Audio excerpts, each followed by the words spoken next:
regardless of who built the bridge. Yan ang boundary. Yan ang hinuling natin dyan. Now, in the 2015 bar exam, ito ang tanong. A bill was introduced in the House of Representatives and ordered to implement faithfully the provisions of the UNCLOS. Signatory tayo. Congressman Patriotic, galing mo, Chinese to. Question the constitutionality of the bill on the ground that the provisions of UNCLOS are violative of the provisions of the Constitution, defining internal waters and territorial sea. Do you agree with the said objection? Okay? Unang-una, a bill was introduced na faithfully implement yung UNCLOS. So, ano ang violation doon? Wala naman, di ba? Remember, UNCLOS, by virtue of our doctrine of incorporation, is already incorporated into our laws. That's why, yung ating Article 1 is a compliance to the UNCLOS provision. Okay? Now, describe the following maritime regimes under UNCLOS. The territorial sea. That's 12 nautical miles from the baseline going seaward. Ano? Then, contiguous zone, exclusive economic zone, continental shelf. So, let us define them. These were also the questions in the 2004 bar exam. You see, inuulit lang. Diba? Kaya, I suggest you read previous bar exam questions and try to answer them without looking at your notes. That's a good exercise. Pag wala lang kayong magawa. Why? Somehow, kung hindi man kinopya, inuulit lang. Wala naman sila ibang pagkukuhanan. Di ba? So, take note, 2004, inulit noong 2015. Okay, so na-define na natin kung ano yung territorial waters. Let us define contiguous zone. Contiguous zone is another 12 nautical miles from the territorial waters. You do not measure contiguous zone from the baseline. So this is additional 12 nautical miles from the territorial water. Bakit naman kasi nautical miles ang ginagamit? Ito kasi yung English system. Okay? Kung yung metric system sana, mas madali. Now, sabi ni Google, tama pa yung naalala ko, 1 nautical mile is 1.8 kilometers. So, yun. Mas malaki ang nautical miles, ano? Ngayon, from the territorial water, you measure 12 nautical miles all around the archipelago yan. And that is your contiguous zone. Contiguous zone is not part of our territory. But, take note, we have limited jurisdiction to enforce our laws and prevent infringement of customs, fiscal, immigration, or sanitary laws. Sample, may nagtatapon ng basura sa contiguous zone. Pwedeng arestuhin ang ating Coast Guard. That's the reason why you have your Coast Guard. To guard your coasts. Right? Now, ang problema natin, ang dami nating coastline, parang kulang ang tao ng Coast Guard. Kulang din ang equipment. Okay.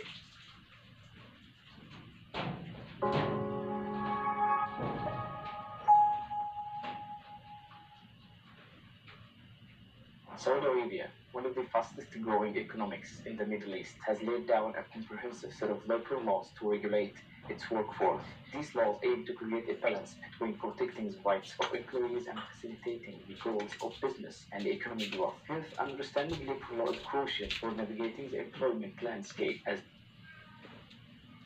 So, in the 2005 bar exam, enumerate the rights of the coastal state in the exclusive economic zone. So, 2004, 2005, 2015, itinatanong itong exclusive economic zone. Ayan po ang exclusive economic zone. From the baseline, take note, it's not from the territorial water, it is from the baseline. As you can see in your screen, courtesy ni Google yung mga kuha natin, mga pictures at mga diagram. Hindi tayo marunong mag-drawing. So, hindi atin yan. From the baseline, you measure 200 nautical miles. That is your exclusive economic zone. That's why it's called exclusive economic zone because it is yours exclusively in terms of economic activities. That is not part of your territory kaya kahit sino pwedeng dumaan dyan. Pero yung pagdaan, hindi kasama yung pagtambay. Ginagawa ng China, nakatambay na doon. Hindi na siya dumadaan. Dumadaan pa, alis-alis ka lang. No. Eh siya tumambay na doon, nagparada na. Dapat singilin na ng parking fee itong mga barko na ito ng China eh. How do we know kung ano ginagawa nila dyan? Diba? Baka kinukulkuhan na lahat ng mga resources natin dyan, hindi natin alam. Kasi ang prinsipyo yata ng China, later on, baka ideklara talaga at mapuwersa sila na umalis dyan, eh wala na tayong pakikinabangan. Kung ikaw nga, kung hindi ka magiging akin, eh kawawa naman sila. Parang gano'n, ano? Diba? So, ating lahat yan. Ang problema natin dyan, if there are states with overlapping exclusive economic zone. So, ano ang sabi ng United Nations Convention of the Laws of the Sea, or UNCLOS? You enter into treaty, okay mag-away, mag-treaty kayo, joint exploration. Kasi nag-overlap. Ang tanong, at ito po isinagot na ng arbitral panel, may overlapping ba ang exclusive economic zone ng China at ng Pilipinas? Ang sagot, napakatinding wala. As in wala. Dahil napakalayo ng mga islang kiniklaim na ito ng China sa exclusive economic zone niya. Lahat yan nasa loob ng exclusive economic zone ng Pilipinas and there is no overlapping between the exclusive economic zone of China and the Philippines. Therefore, China is an intruder. China is an aggressor. Bullying us. Diba? Tayo pa yung pinapaalis. So see, kung gaano ka sama ang friend yung China. If you have a friend like that who needs an enemy. Okay? I do not know why people would like to befriend China. Well, we have no problem with the Chinese, ano? Pero yung China ang problema natin. Isa lang ba yun? I don't know. Maliwanag, eh? In the 1994 bar exam, before you and I were born, no? Ayan. In the desire to improve the fishing methods of the fishermen, the Bureau of Fisheries, with approval of the President, entered into a memorandum of agreement to allow Chinese fishermen to fish within 200 nautical miles. Eh, ngayon nga, walang agreement. Nangingisda sila dyan, eh. With impunity. Oh, is the agreement valid? The agreement is not valid. The President cannot do that because that's a violation of the Constitution. Article 12, Section 2. Part siya ng ating national economy. Oh, di ba? Hindi po pwede yan. Okay? And Article 13, Section 7. Article 13, Section 7. Ano sabi? The state shall protect the rights of subsistent fishermen. O ano ginagawang proteksyon ng gobyerno ngayon? Di ba, pinubuli ng China? Nasaan ang ating sandatahang lakas ng Pilipinas? Oh, eh kasi daw hindi natin kaya, ayaw natin ng gera. Oo, ayaw naman natin ng gera. Pero proteksyonan nyo naman yung aming mga mangingisda. Di ba?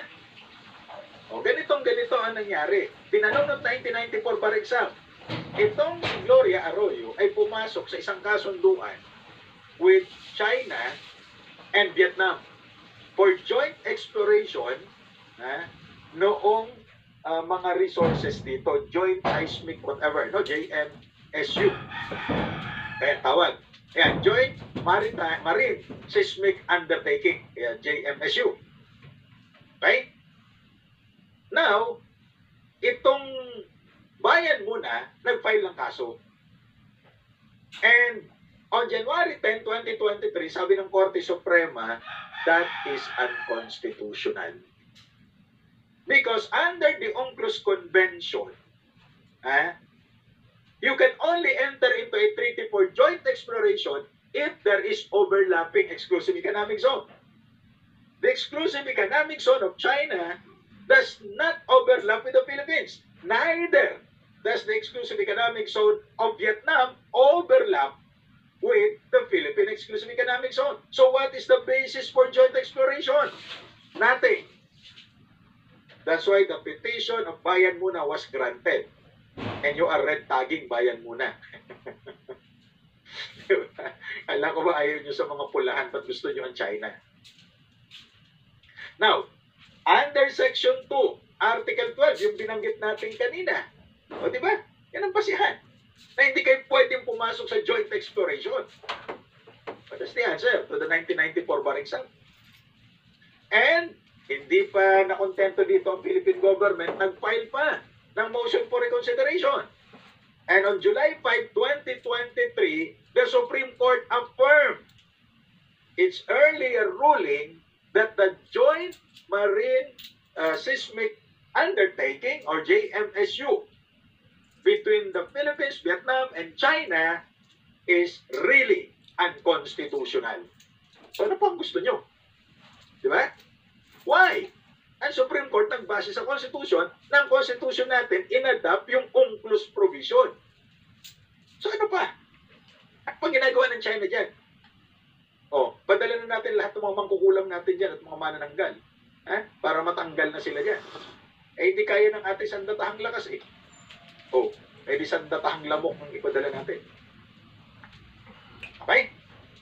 So what about the continental shelf? The continental shelf is quite bigger. Bigger than or larger than the exclusive economic zone. Kaya lang, if you can see on your screen, enlarge natin, ito yan. Ang exclusive economic zone, taas hanggang baba. Ang continental shelf, going down, but not beyond 350 nautical miles. Okay? Sabi na nakuha natin sa Google na diagram. Ano? You can see on your screens.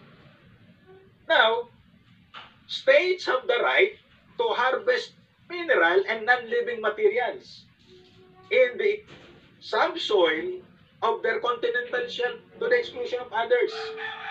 Parang rule din ito doon sa exclusive economic zone. Now, chances are there would be states that would have overlapping continental shelves. So, ano ang gagawin? They have to enter into treaty for joint exploration. Same rule with the exclusive economic zone under the UNCLOS. Okay? Now, yung natural, yung high sea, res communis na yan, that belongs to no one. Okay? Or it belongs to everyone. There's freedom of navigation. Paala kayo kasi high sea yan. Hindi yan, lahat ng yan. Or international water. Okay? Yung exclusive economic zone is already international water. But the problem is, they can just pass through. Ang problema natin, wala tayong kakayahan na ipatupad itong UNCLOS kasi nga kulang daw ang ating maritime o yung ating armed forces in terms of equipment. Eh, ba't hindi natin palakasin, ano? Ba't hindi doon ilagay yung Maharlika Investment Fund? Teka muna, papaliwanag pa yata yan. Ha? Di ba? Eh, naalala ko pa, noong pa ni Presidente Ramos, ang dami ng AFP modernization program, hindi ba? Bilyon-bilyon na ang pera dyan. Ano kaya nangyari? Ha? Asking for a friend lang ba? Saan napunta yun? Ba't tayo nakabili ng napakaraming barko para hindi tayo binubuli nitong China? Well, anyway, malaki ang barko ng China, pero lulubog din naman yan. Bakit? Made in China, hindi ba? Okay. So, in 2004, a question was asked in the bar. Ito, parang hindi tinuturo sa law school ito, no? Kasi parang sa marine engineering ito, Distinguish clearly but briefly between the flag state and the flag of convenience. That was the only time it was asked in the bar. And let us try to answer that. Pag sinabing flag state, every vessel carries a flag. It flies a flag. So kung yung, at inire-register ang mga vessels, lalo yung mga international vessels, ano? Okay? Passenger man, or cargo vessel, or cruise ship man yan, inire-register yan. If the owner of the vessel registers it in his country where he is a national, ang tawag dyan flag state. So, Pilipino ang may-ari nito, inirehistro sa Pilipinas, ano ba nire-registrohan natin yan? Marina. Okay? O, di Philippine flag ang dala niyan, so flag state siya. Now, there are instances na nahirapan kang irehistro dun sa country of origin mo, yung vessel. Kaya, you look for another country na medyo easier ang pagrehistro, doon mo siya nirehistro. So, it's different from your citizenship or nationality. The vessel will carry that flag, and you call that the flag of convenience. Okay? For purposes of reducing operating costs or avoiding government regulations. Diba? Hindi po pwede yung ganyan sa vehicle, land vehicle. Bakit? LTO, di pwedeng i-register sa ibang bansa. Ito kasi mga ocean-going vessels can be registered in another country. Okay? So, yun. So, in order to determine our baseline, ang Pilipinas, our Congress, enacted Republic Act 3046, 1961, defining our baseline. If you can see, nakausli siya para i-cover yung Scarborough Shoal. The bases were the Treaty of Paris when we were sold by the Americans. We were sold by the Spaniards to the Americans. $20 million. And then hindi nila nakita na meron pa palang mga islands doon sa taas. Isinama uli itong another treaty was concluded. Ang amount yan, $100,000 kasama na yung Guam, Saipan, at saka yung Northern Marianas Island na hindi naman tinurn over sa atin ng Amerika nung pinlaya tayo no 1946. That's why these territories are still American territories. Okay? Now, in the South, nasa jurisdiction pala ng Great Britain, another treaty was entered into between the United States and the United Kingdom, but the amount was not disclosed. So that was the basis. There was an amendment to that in 1968, but basically pareho pa rin. Now, under the Third UNCLOS Convention, we were asked to define our final baseline. And Congress enacted a new baselines law that amended the old baselines law. This time, it is Republic Act 9522. And take note, itong kalayaan, o yung Spratlys as the world knows it, at yung Baho de Masinloc, or Scarborough Shoal, as it is known internationally, are just considered regime of islands following Article 121 of the United Nations Convention on the Laws of the Sea. Now, what do you mean by regime of islands? Under Article 121, it is an island, naturally formed area of land surrounded by water, but above water at high tide. So, hindi siya lumulubog, even high tide. Now, ito, wala itong territorial sea, contiguous zone, etc. Kasi nga, regime of island siya. But look at the third requirement for it to become a regime of island. It cannot sustain human habitation. Ay, hindi papasa dyan na regime of island yung kalayaan kasi may mga tao dyan eh. Di ba?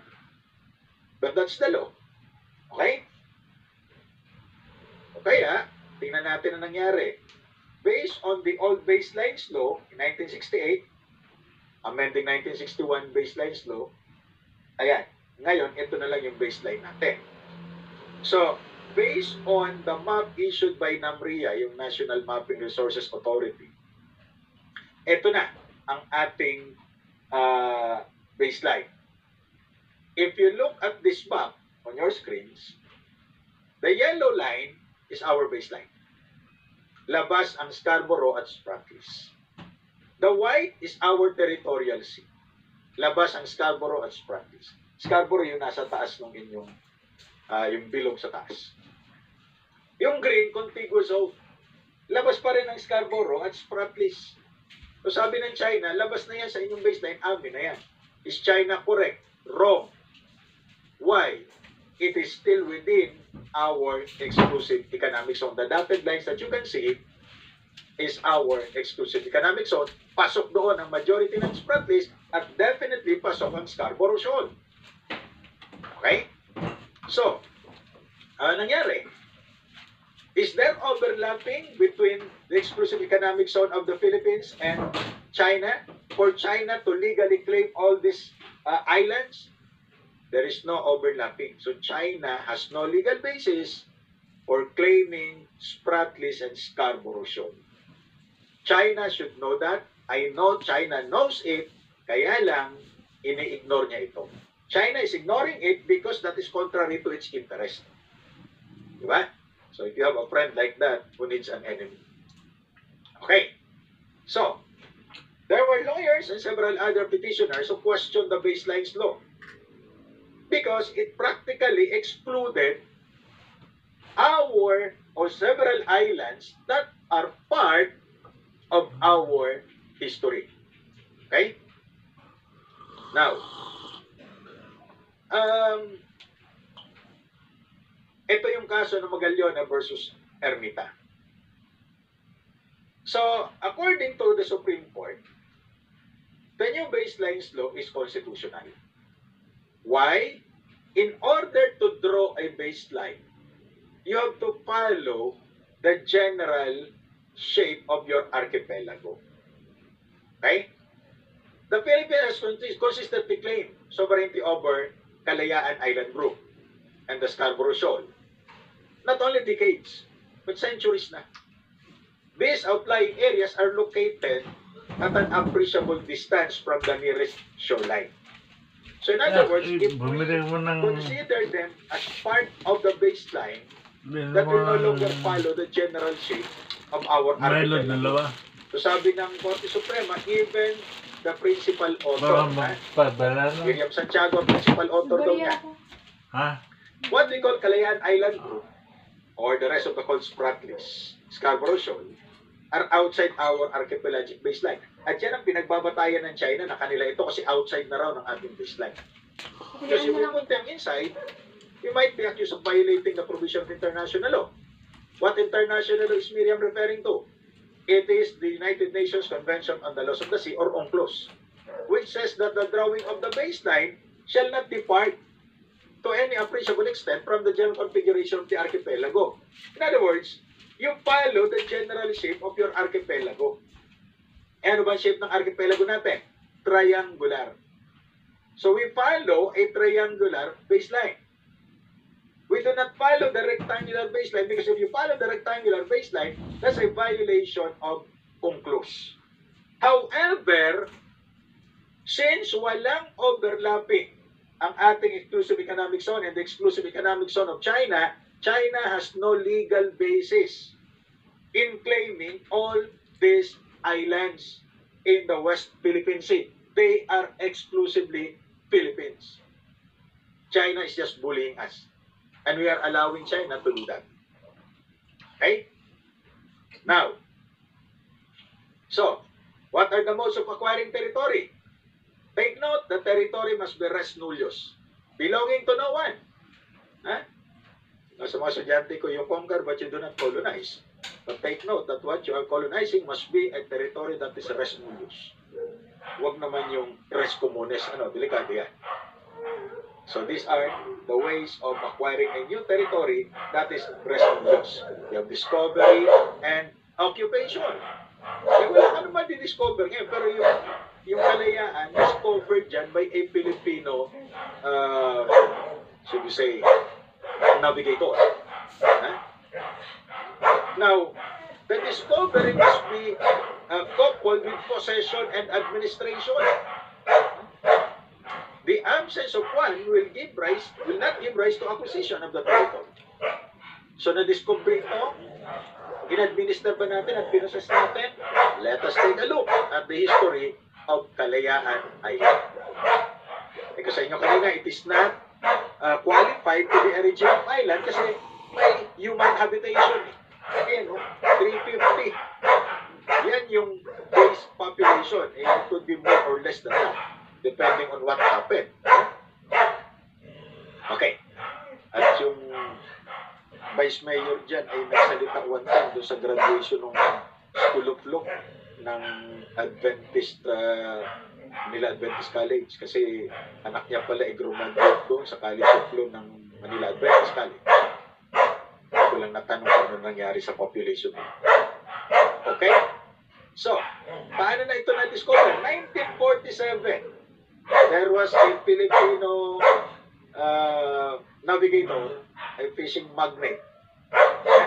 Nakaka-attract kaya ito ng fish kasi magnet siya. Okay. Joke lang. He's also the founder of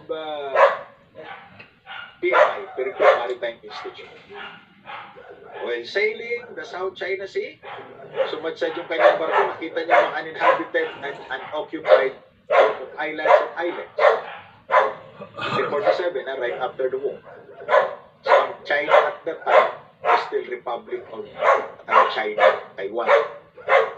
Wala pa yung People's Republic of China na yung Mao Zedong. Okay, 1956, bumalik siya. This time with 40 crew members. Kasama yung kanyang brother, si Philemon, hindi para mamingwit sa karagatan, kundi para balikan palayaan. At tinawag nila freedom. Then thereafter, naglagay siya ng notice dun sa mga islands na ito claim namin as part of the Freedom Land. He also informed the Secretary of Foreign Affairs at the time, anong pa ito ni President Magsaysay, at nagtayo siya ng gobyerno dun sa isang malaking island na kung tawagin ay Flat Island o Patag Island. Okay? Yan na ngayon yung Patag Island, ano? Tama, yan ang rebulto ni Mang Tomas ko. Kasi yung rebulto nakita ko dun sa Philippine Maritime Institute of Quezon City. Okay. Now, his declaration was met with violent and unfriendly reaction kasi yung mga isla pala, ang may dalawa o tatlo dyan, kasama yung Ito Aba, kiniklaim na ng Taiwan at that time. Okay? So it's not China, it was Taiwan, claiming that until now, Taiwan has jurisdiction there. Hindi ang ginig of yan. Okay? So, now, 1972, martial law was declared. According to the records that were left in Malacanang, 1986 sa kalendar ng discovery, Cloma was imprisoned. Anong kasalanan niya? Impersonating a military officer. Tawag niya kay sarili niya Admiral. Hindi naman pala siya Navy. Remember, Admiral is the highest rank in the Navy. He was imprisoned. Okay, 1972.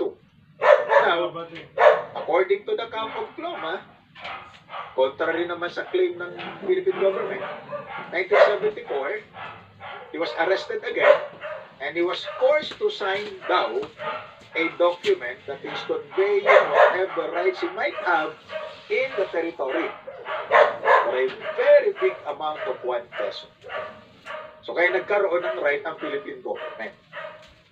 Okay? So discovery, kasi hindi naman kayang i-administer ni Mang Tomas kasi sariling Navy. Marcos started the process of processing it by stationing a portion of the military in Palawan. Then later on, because under martial law, at that time, Marcos was creating his own laws, the so-called presidential decrees. So Presidential Decree 1596 was issued creating the municipality of Kalayaan. So kompleto na. Discovery, diploma, ibinigay sa Pilipinas, in-administer natin, ipinoses natin, and there is now administration. But under the jurisdiction of Palawan, but in the custody of national defense. Why? Kailangan may mga sundalong magbantay dyan. Ba't nawala yung mga sundalo? Kasi nag-people power revolution, di ba? So nirecall sila. At panay pa yung kudita. Yung mga sundalo noon. At ang sikat ng mga nagkukudita niyan ay si Juan. Nasa kasaysayan naman ito. Tawagin nila natin sa mga laring doon sa ano. Okay? So, siyempre, kailangan yung mga sundalo. So, they were recalled. And that's the time na wala na nakabantay, China started occupying these islands. Okay? Hanggang ngayon, gusto pati yung Scarborough. Now, Scarborough naman, ay, ang tawag natin dyan ay Scarborough Shoal or Panatag Shoal. Malapit lang ito sa Palawig, Zambales. That's 220 kilometers. If you look at the map on your screens, nakita nyo na ang China, kiniklaim niya, pero napakalayo. So definitely, it is outside the exclusive economic zone of China. That's 1,200 kilometers, I suppose, from the nearest island, yung Hainan Island ng China. So ano ang legal right niya dyan? Sabi ng China, hindi, basta amin yan. Okay, good. So, kaya sa tinawag na Scarborough, dahil may lumubog na barko, ang pangalan ay MV Scarborough, no? Pag-aari ng British East India Company. This is Scarborough Shoal on your left, at yun ang plano ng China na gawin ito military base. I do not know kung nag-progress na ba ito, no? Pero that's too dangerous. 220 kilometers from the mainland of Luzon, you have a military base. So yan ang sinasabi noon ni Senator Gordon. I told you so. Dahil kung nandiyan ang mga Amerikano sa Subic, hindi makakapwesto dyan ang China. Di ba? So, Amerikano daw, sabi ng mga makakaliwang grupo, nagdadala ng prostitution. Eh saan ba walang prostitution? Okay? Tayo daw ay kolonya ng Amerika. Anong gusto nyo? Kolonya tayo ng China. At least yung mga Amerikano, not to praise them, but to tell the truth, yung mga Amerikano nagbabayad ng upa. They're paying rentals. Di ba? Of course, hindi natin mapuntahan yan kasi basis nila eh. Kumpara nyo sa China, hindi na nagbayad ng upa, inangkin pa. Hindi rin tayo makapunta. Why don't you say also? It's not a choice between good and evil. It is a choice between lesser evils. You cannot really be independent today. You have to look for an ally. China, America, India, Japan, they're looking for allies. And then ang Pilipinas sabihin, hindi, independent foreign policy kami. Diba? Yung pala independent China gusto. Anyway, so ano ba ang ating legal basis? Yung Presidential Decree 1596. That's the legal basis for our claim then. And historically, atin yan. Ito, palagi ko naman nila-lecture ito. You can see this on the YouTube channel. May lecture tayo dyan sa West Philippine Sea. Ayan, palagi nababanggit itong mapa na ito ni Padre Murillo Velarde. Kailan na yan? 1734. Wala pang Google Earth at walang satellite kaya hindi masyadong accurate. Ano? Ayan. Ngayon, that map, despite the fact that it was stolen by the British, because in 1762 up to 1764, the British Navy occupied Manila. And the Navy looted Manila. Just 2 years. Ano? So kasama sa niloot nila itong Velarde map na ito. 1774, despite the fact na wala na ito, that was declared to be the official map of the Philippines under Spain. Ito po yung kabuuan ng mapa, you can see on your screen. Yung nasa gitna lang pinapakita kasi yung chronographica or yung chronology ng Philippine history kasi, that's a copper plate. Yan pinag-interesan ng mga Briton. Nasaan na ito ngayon? According to the news, it is now being sold at auction sa England ng 46.2 million. Grabe naman, ninakaw nyo lang sa amin yan. Balik nyo na. Diba? Nung panahon ni Duterte na ibalik sa atin yung Balanggiga Bells na kinuha naman ng mga Amerikano as war booty. Hindi sana ngayon maibalik din sa atin itong Velarde map na ito. Ano? There was a rich Filipino, ang pangalan niya ay Mel Velasco Velarde. I do not know if he's related to Padre Velarde. He bought a reproduction in London. How much? Mura lang, 12 million. 12 million, ininakaw nyo lang sa amin yan.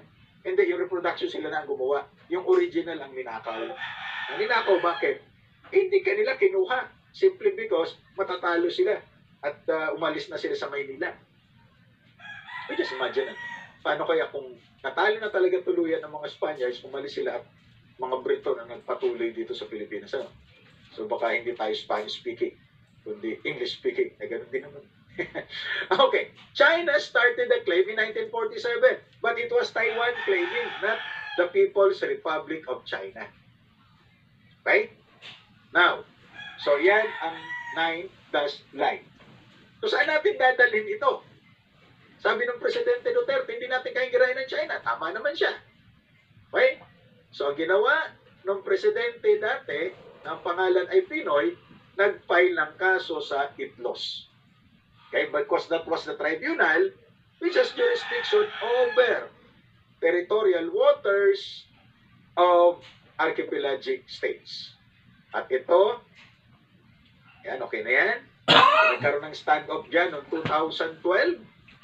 Ang sabi, nandyan yung China, ayaw umalis. Kapal na mukha, no? Hindi naman kanila, gusto kanila na. No. Para lang, ang aagaw ng hindi kanya. So yung atin namang Navy, ay ayaw din umalis. Sabi ng Amerika, kaya naintindihan nyo kung bakit galit si Duterte kay Obama. Sabi nyo, sabi kay Pinoy, umalis na kayo kasi papaalisin din namin ng China. So masunurin si Pinoy, umalis. Ang ating Navy, ayun, hindi na umalis ang China, hindi naman pinaalis ni Barack Obama. Kaya ang meron naman kay Obama at kay Xi Jinping. Ano? Okay, so yun yung stand-up noon. Between DRP Gregorio del Pilar at saka yung Songzhou Haijian ng China. Okay? Tayo ang umatras na napili sila. At ito na yung kiniklaim ng China, also known as the New Great Wall of China. Kulang na lang kunin ang buong Pilipinas. Ano? So kaya maraming kaaway ang China. Japan, kaaway niya, Taiwan, Vietnam, Pilipinas, at doon sa northern portion, India naman ang kaaway niya. Diba lahat na lang inaaway? Tapos sabihin niya, friendly siya. Ayan. So we filed a case. Okay, before the ITLOS. Why? Because China, just like the Philippines, is a signatory to the ITLOS. And remember, the UNCLOS, remember under international law, you have the so-called Pacta Sunt Servanda. Promises must be fulfilled. Huwag kang paasa. Di ba? So kaya lang, ayaw nating antagonize masyado ang China. We filed a case, but we invoked Annex 7. What is Annex 7? It calls for arbitration. Not court litigation, but arbitration. Pinadala natin ang kopya ang China, but China rejected our notification.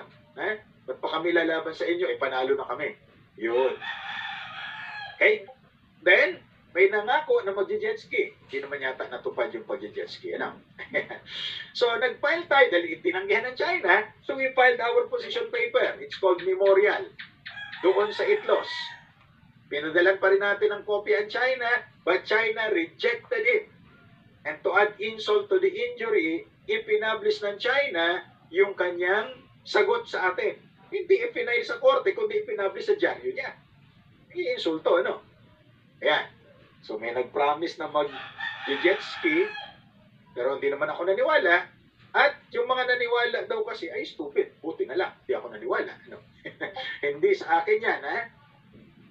You can Google that. Okay? Now, itong presidente ng ITLOS, at the time, Sun Jianay ang pangalan, okay? Taking cognizance of our case, appointed, dahil gusto natin ng arbitration, which is allowed under Annex 7 of the UNCLOS Convention, appointed an arbitrator. Okay? Itong si Thomas Mensah as the president of the arbitral panel from Ghana. He used to be a president also of ITLOS. Yan. So ito na. Nanggaling sila sa Permanent Court of Arbitration. Okay?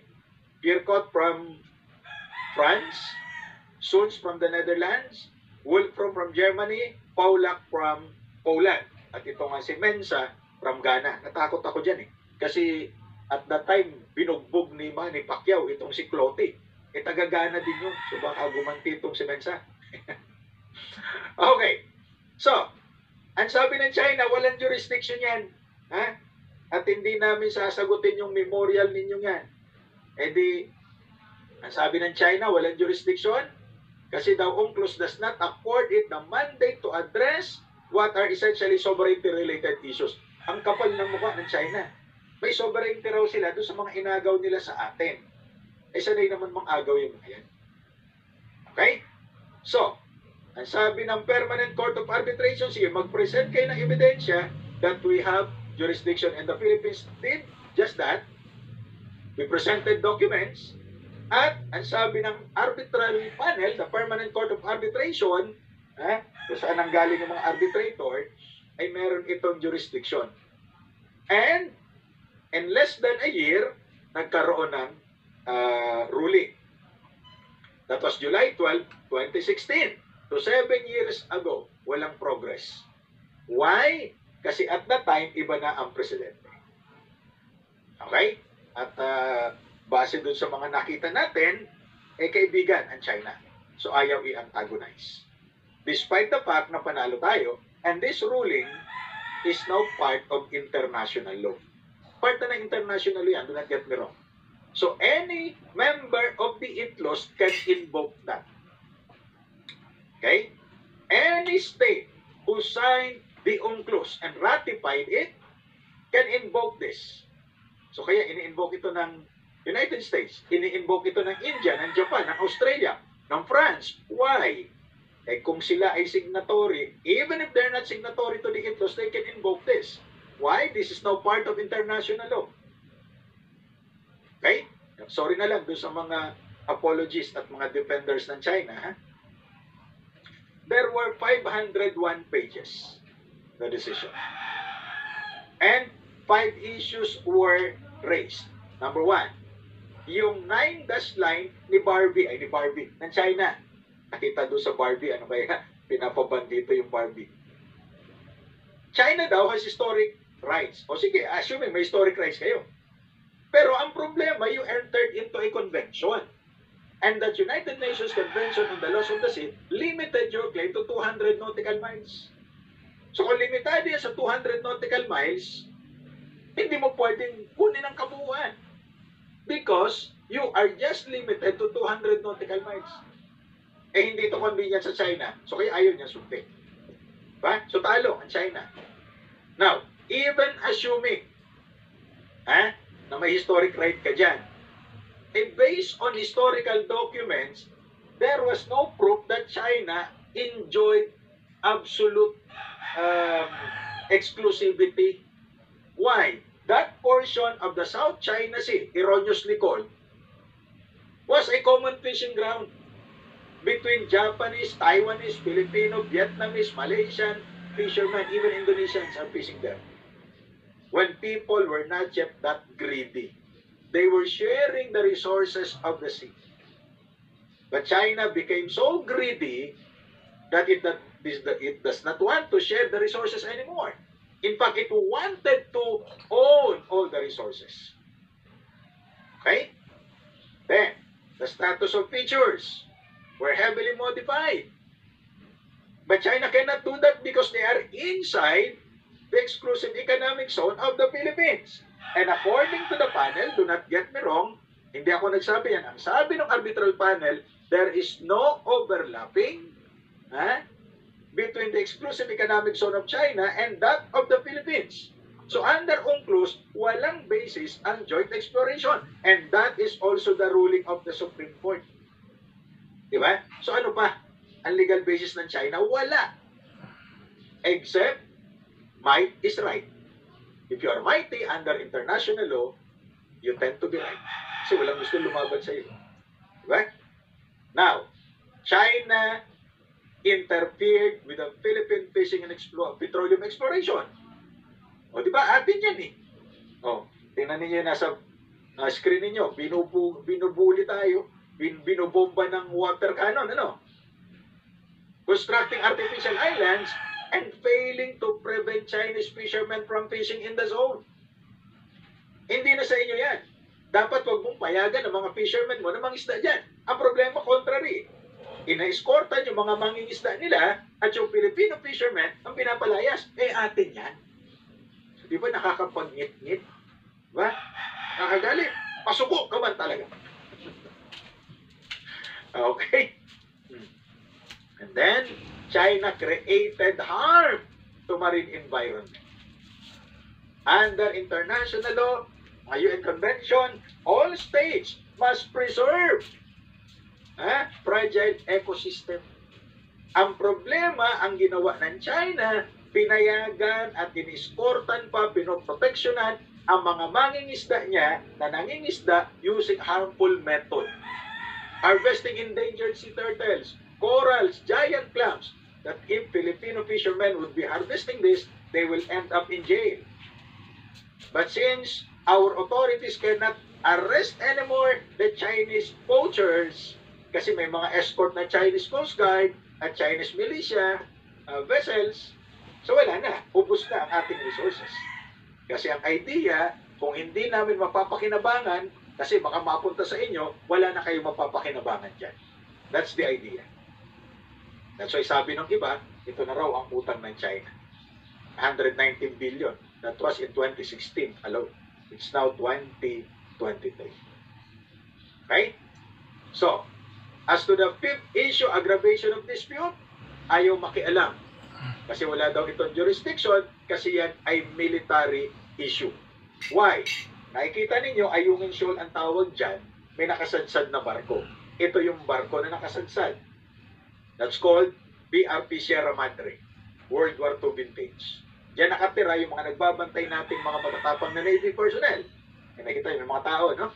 At yan yung sinusuplayan every month. Nagpapalit ng tao, nagdadala ng supply, kasi nasa gitna ng dagat, walang supplies dyan. Yun ang binubuli ng Chinese Coast Guard, yung mga nagsusupply. As if kanila yung lugar. Di ba? Sana itong mga barko nilang ito lulunin ng isang malaking tidal wave. Ano? So mahirap mag-isip ng evil against another person, another man, pero sa ginagawa ng China, may isip mo na lahat. Para magkaroon ng hustisya ating mga kababayan. Okay? At patuloy ang pangaharas ng China sa atin. At ito pa yung latest, ayan, nagpadala daw ng monster ship. Kaya ito si Shrek. Bakit monster ship ang tawag? Okay? So, nakukuhanan eh. Actually, ang nagre-report ng mga ito ay mga foreigners eh. Diba? Mga foreigners ang nagre-report eh. Kapag nai-report ng foreigners, saka lang sisigundahan ng ating gobyerno. Ano ba talaga? Ha? Okay? Eto, nagpunta dito itong si Paula. Nangihinayan siya. Bakit hindi natin maipatupad? 2018 kasi, di ba, panahon ito nung administrasyong Duterte na tuwing mag-i-speech si Pangulong Duterte, kayo naman, napanood nyo naman yan, thank you China, thank you Xi Jinping palagi, di ba? Paano natin i-enforce yan? Okay? In Vietnam, kung pupunta kayo dyan, ayan, merong ganyang notice ang Vietnamese government, Vietnamese, English, at Chinese, that Paracel, yung Paracel kasi ginagawa din sa kanila, parang Scarborough Shoal, and Spratly Islands belong to Vietnam. Hindi naman tayo agree dyan kasi atin naman yung Spratlys. Now, according to Justice Carpio, that is the gravest external threat to the Philippines since World War II, yung pananakop na ito ng China. Okay? At, although may away din pala sila, kasi ano daw ang papel ni Justice Carpio doon, i-justice siya ng Supreme Court, dapat nagre-represent doon sa Philippine government ay ang Solgen. Anyway, that's their problem.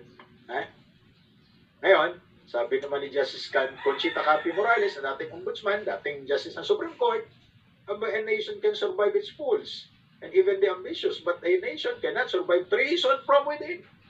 Sino kaya itong may treason na ito, ha? Okay. Now, how do we really enforce our victory? Sabi ni James Holmes, matagal na ito, 2016, nung nanalo tayo, nagpunta tayo sa UNCLOS, kinikilala ng buong mundo yan. Nanalo tayo. Ang problema, ayaw kilalanin ng China. Diba? Kasi ang prinsipyo ng China, para yung kay Lenin, probe with a bayonet, if you strike us still, withdraw. Kaya pag nagpunta siya ng Indonesia, ginagawa ng Indonesian Foreign Minister, na-aresto, ang mga tao nila, na-aresto, sinusunog yung mga barko. Ginera ba ng China ang Indonesia? Parang hindi naman. Okay? So, subukan yan. Bakit ako? Hindi naman ako sundalo. China, talo daw tayo. Kinuha nga sa atin yung Scarborough Shoal. 6 years ago. 2018 ito kasi 2012 yung kinuha sa atin.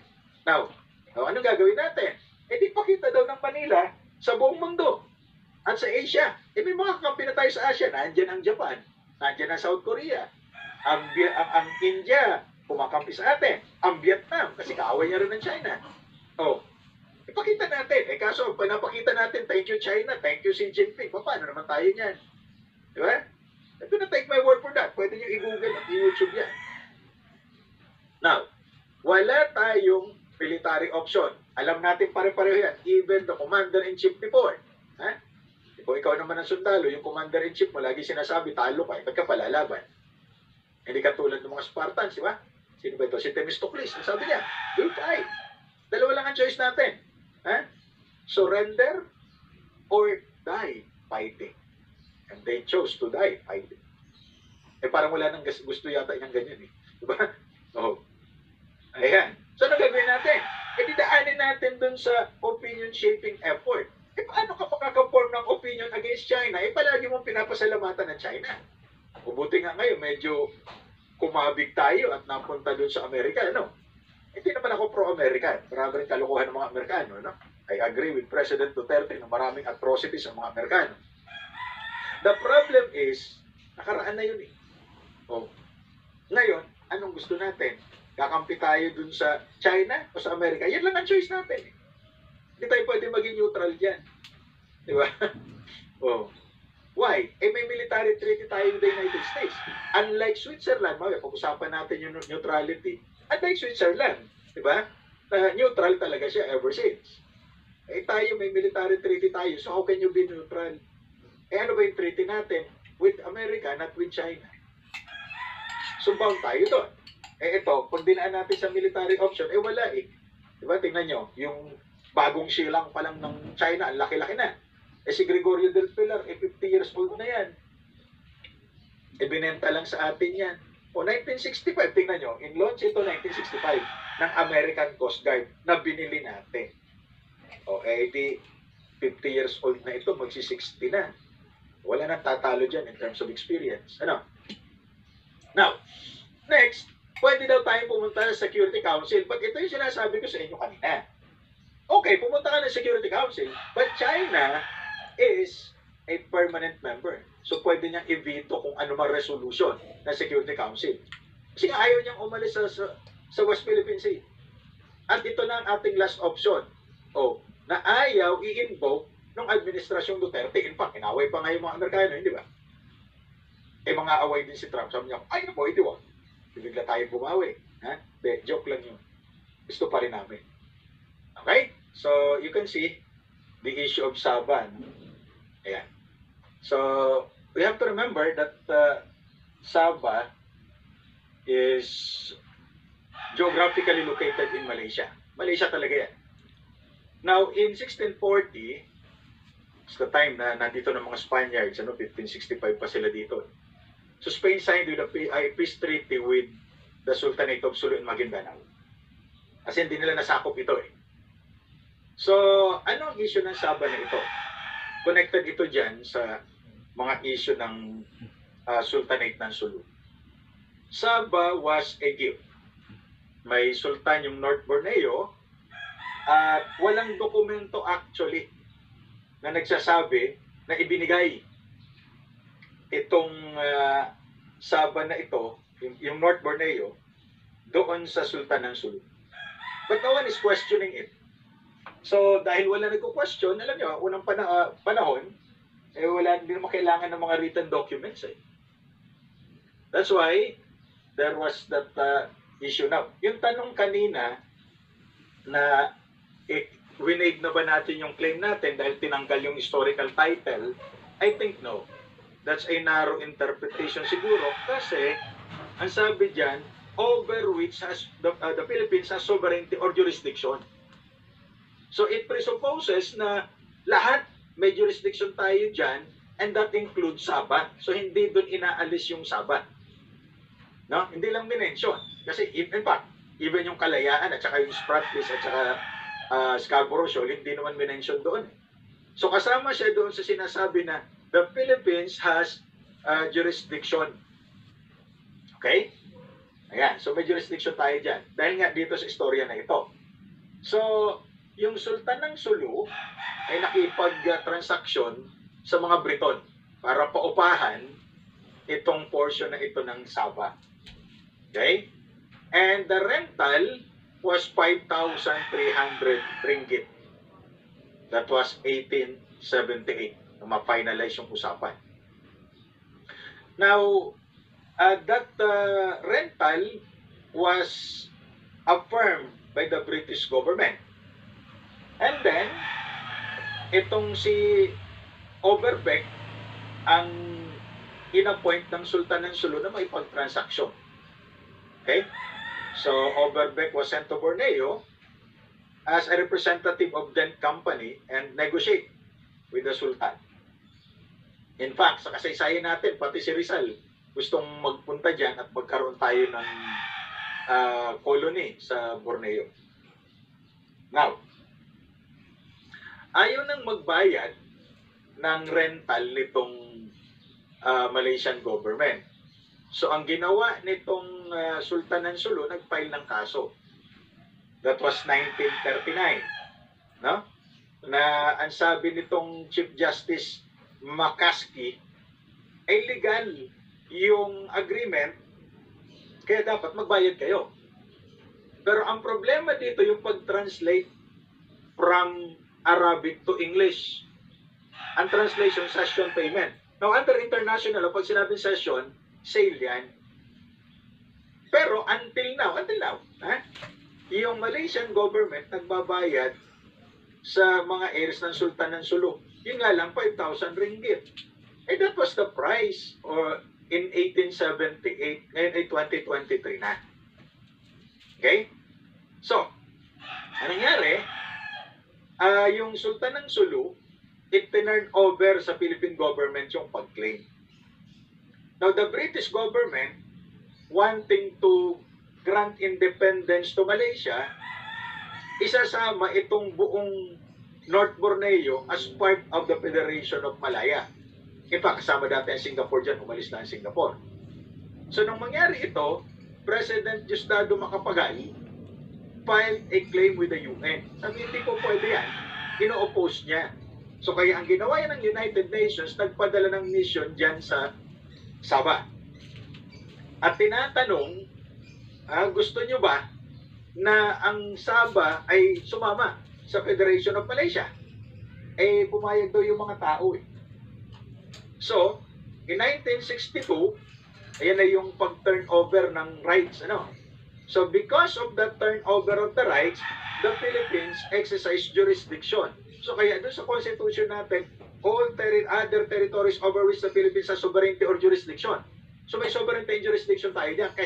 Kaya kahit tanggalin mo yung salitang historic right, pasok pa rin ito dun sa sovereignty or jurisdiction. Okay, to answer that question earlier. Ngayon, when the British government granted independence to Malaysia, in 1963, the Philippines did not recognize Malaysia. Because isinama itong Sabah. Ganon din naman ang Indonesia, na-reject din ang new state of Malaysia dahil may mga islands sila na napasama. Okay? So natapos yung term ni Macapagal, pumalit yung Marcos at plinano yung Oplan Jabida. Again, na-expose lang ito when the Marcoses left Malacanang in 1986. Okay? So itong planong ito, may mga Muslim youth na tinitrain dito sa Corridor, ang armed forces, na apparently ang gusto ay i-infiltrate at i-invade ang Sabah. Then pagka naka-establish na sila doon, they would claim independence at i-annex sa Pilipinas. Madali sana yun kung pwedeng lang buhatin na lang. The problem was, na-expose ito. So, ang balita, na massacre daw. Wala tayong personal knowledge, itong mga trainees na ito. And that was exposed by Senator Ninoy Aquino at that time in his privilege speech. At naging headline ito ng Philippine Free Press at the time. And pagpupunta daw kayo dyan sa corridor, of course, nakita ko na rin ito, may mga nakalagay dyan ng mga pangalan. Siguro ito raw yung mga graffiti na reminding na tourist na nandito kami before. At nung panahon ni Pinoy, naglagay sila nung marker commemorating this. So, in 2012, itong heirs nung Sultan ng Sulu, kung naalala niyo pa, nilusob ang Sabah. Kasi gusto nga nila dagdagan yung upa, ubawiin na lang nila. Kasi 5,000 ringgit lang eh. 5,300. Magkano ba isang ringgit ngayon? Parang 13 pesos lang. So, ang nangyari, natalo sila doon. Siyempre, wala silang mga armas. Marami dyan ikinulong, mga tinorture pa daw. So, ang ginawa, nag-file sila ngayon ng kaso doon sa French court. At dyan sa French court na yan, nanalo sila. At inawardan sila ng $15 billion. Okay? Kasi hindi na natin pinursu, pero kasi inire-represent lang natin ng Philippine government, yung Sultan. Since tingin nila parang, ito ang tingin, na i-give up na natin yung claim, so sila nagpurso ng kanilang private rights.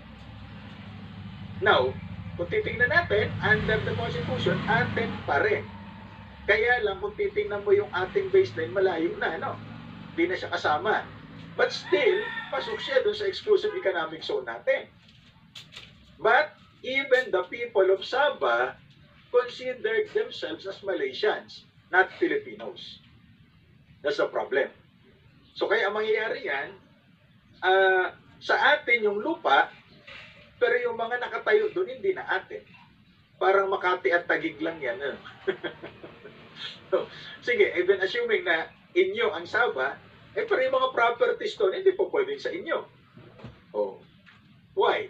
May titulo yan eh. Kaya ipinurso ng mga heirs ng Sultan ng Sulu yung kanilang private rights. So, tama yan, nanalo sila.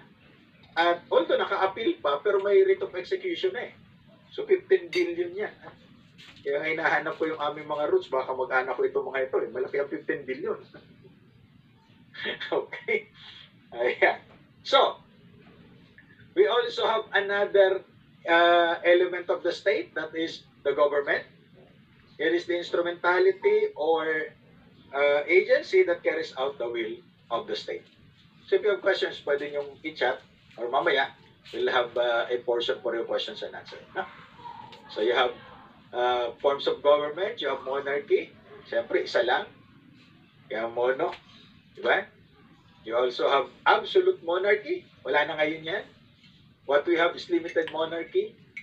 What limits the power of the monarchs ay yung kanilang constitution. Okay? At yung mga nakikita natin mga monarchs ngayon, all of them are limited monarchies, also known as constitutional monarchy. Okay? You also have aristocracy, the government of the few. So ito naman ay ang basihan ay kayamanan ay the oligarchy. Ano? Yung mayayaman lang ang pwedeng mamuno, the oligarchs. Then you have the newest form, democracy, that originated from Greece. Demos meaning masses, and kratia meaning to rule. So it's a government of the people, sabi ni Abraham Lincoln, for the people and by the people. The ancient form of democracy is pure democracy, where the people participated directly in governance. Okay? But that is impossible today. You cannot all participate in governance. So we elected our representatives. That's why modern democracies are called republican or representative democracy. We elect our representatives in the government, presumably to represent us. But the problem is, they are not representing us. Di ba? Most of the time. Kaya sabi ng mga Tagalog, kinatawan. Mga Bisaya ba sa inyo, kinawatan. Yan ang sabi nila. Ha? Now, you also have unitary, in which centralized. Just like the Philippine government. At gusto rin natin mag-federal, especially during the time of President Duterte. Problem was, ayan, nagsayaw si Mga Uson at saka yung kasama niya, ano? At yan na namatay ang desire na mag-federal. You know what? If you are to ask me, federalism is not really good for us. Why not? Kasi, in a federal form of government, just like the United States, it's the local government that contributes to the revenues of the national government. Paano yung mga ma-identify na mga federal regions sa bansa na mga mahihirap? Di ba? Dito sa NCR, wala kaming problema kasi maraming mga industries. Ang problema, yung mga paraplang areas na madidesignate as a federal region. So where are they going to get their revenues na i-contribute nila dito sa national government? Unlike today, di ba, that the national government is the one sourcing revenues. And then, i-distribute sa local government units in the form of internal revenue allotment. Pagka nag-federal ka, baliktad na yan. So, paano nga yan? Di ba? And you also have parliamentary. In a parliamentary form of government, the people do not directly elect the members of the parliament. The members of the executive. They just elect the members of the parliament directly. Pero kung sino yung magiging prime minister, members of the executive department, it's up to the parliament. Kasi may merger ang parliament ay yung legislative at saka yung executive. Ang experience natin ay presidential, in which the people directly and separately elect the members of the legislative and the members of the executive. That's why there's that principle of separation of powers. Whereas in a parliamentary form of government, there is merger, because the legislators are also the ones comprising the executive. But in a presidential form of government, they cannot be intertwined. Okay? They are distinguished and separate from each other. Now, in the 2006 bar exam that was asked, what is the principal identifying feature of a presidential form of government? What are the essential characteristics of a parliamentary form of government? Now, there are also other forms, de jure, meaning in accordance with the law, and you have de facto, may not be in accordance with the law, but it has the support of the people. There's significance in the pictures that you can see on your screens. Why? Itong si Erap po ay elected 1998. Under Article 7, Section 4 of the Constitution, the President and the Vice President shall serve for a term of 6 years without any re-election. Erap was elected in 98, so the 6 years would end 2004. Yun yung de jure, by the law, in accordance with the law. Now here comes 2001. Erap was impeached. Although according to him, he was never impeached in his life. I may be red, black, or blue, but never impeached. Then, according to the Supreme Court, he resigned. So the Vice President will take over. That's de facto, because that's not in accordance with the law. Remember, Erap was impeached. But there was no conclusion to his impeachment. Why? The prosecutors led by Joker Arroyo walk out. So nag-walk out sila. Hindi tinatapos, walang judgment. Guilty ba si Erap o hindi? Kaya lang sabi ng Korte Suprema, Erap has resigned. Okay? So therefore, there was a change of government. Yung de facto government ni Gloria Arroyo naging de jure by this decision of the Supreme Court. Ang Supreme Court na nagsabi, diba? Na de jure na ang presidency ni Arroyo, meaning in accordance with the law, because Erap resigned. Sabi ni Erap, hindi nga ako marunong gumawa niya. Okay? So pag may pagbabago sa gobyerno, tuloy pa rin ang buhay. Kaya lang yung mga obligasyon ay i-assume ng successor government. Kaya lang pwede niya namang questionin, di ba? Na baka naman ito ay illegal, itong mga transactions na ito, ay hindi namin i-assume yan. Eh, si Cory Aquino, nung mag-take over, in-assume lahat, pati yung mga utang. Kaya hanggang ngayon, tayo nakakabayad. At lumalaki pa yung utang. Okay. Now, the last element of the state is sovereignty. There are two kinds. One, the power to enforce the will on its members. That's called internal, also known as police power. And to have freedom from foreign control. We call that external sovereignty, also known as independence. Take note of those. Okay? In the bar exam of 2006, ating tanong ano, in 2006, how is state sovereignty defined? And then, is state sovereignty absolute? Define na natin kung ano sovereignty. Now, let us see. Is it absolute? Traditionally daw, it is absolute. All-encompassing. It is, however, subject to restrictions. What are the restrictions according to the Supreme Court? When it joins the family of nations. So, impliedly yan.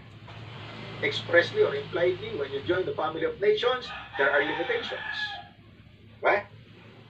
By the doctrine of incorporation, kasi sumali ka sa international community, under our Constitution, we incorporate into our laws the generally accepted principles of international law as part of the law of the land. That limits our sovereignty. And yung pacta sunt servanda. Ano bang ibig sabihin? Promises must be fulfilled. Huwag kang paasa. Pag nangako ka, sundin mo. Kasi like kung sinasabi sa inyo, pag paasa ka, may nagkakasakit. Ano yon? Walay tambal, UTI, umibig tapos iniwan. Ha? Kaya amping lang sa paghingugma ba? Why? Ay, nakulitin ko na naman. Parang murag pliti sa jeep. Ano? Unsay dili gisuklian. Okay.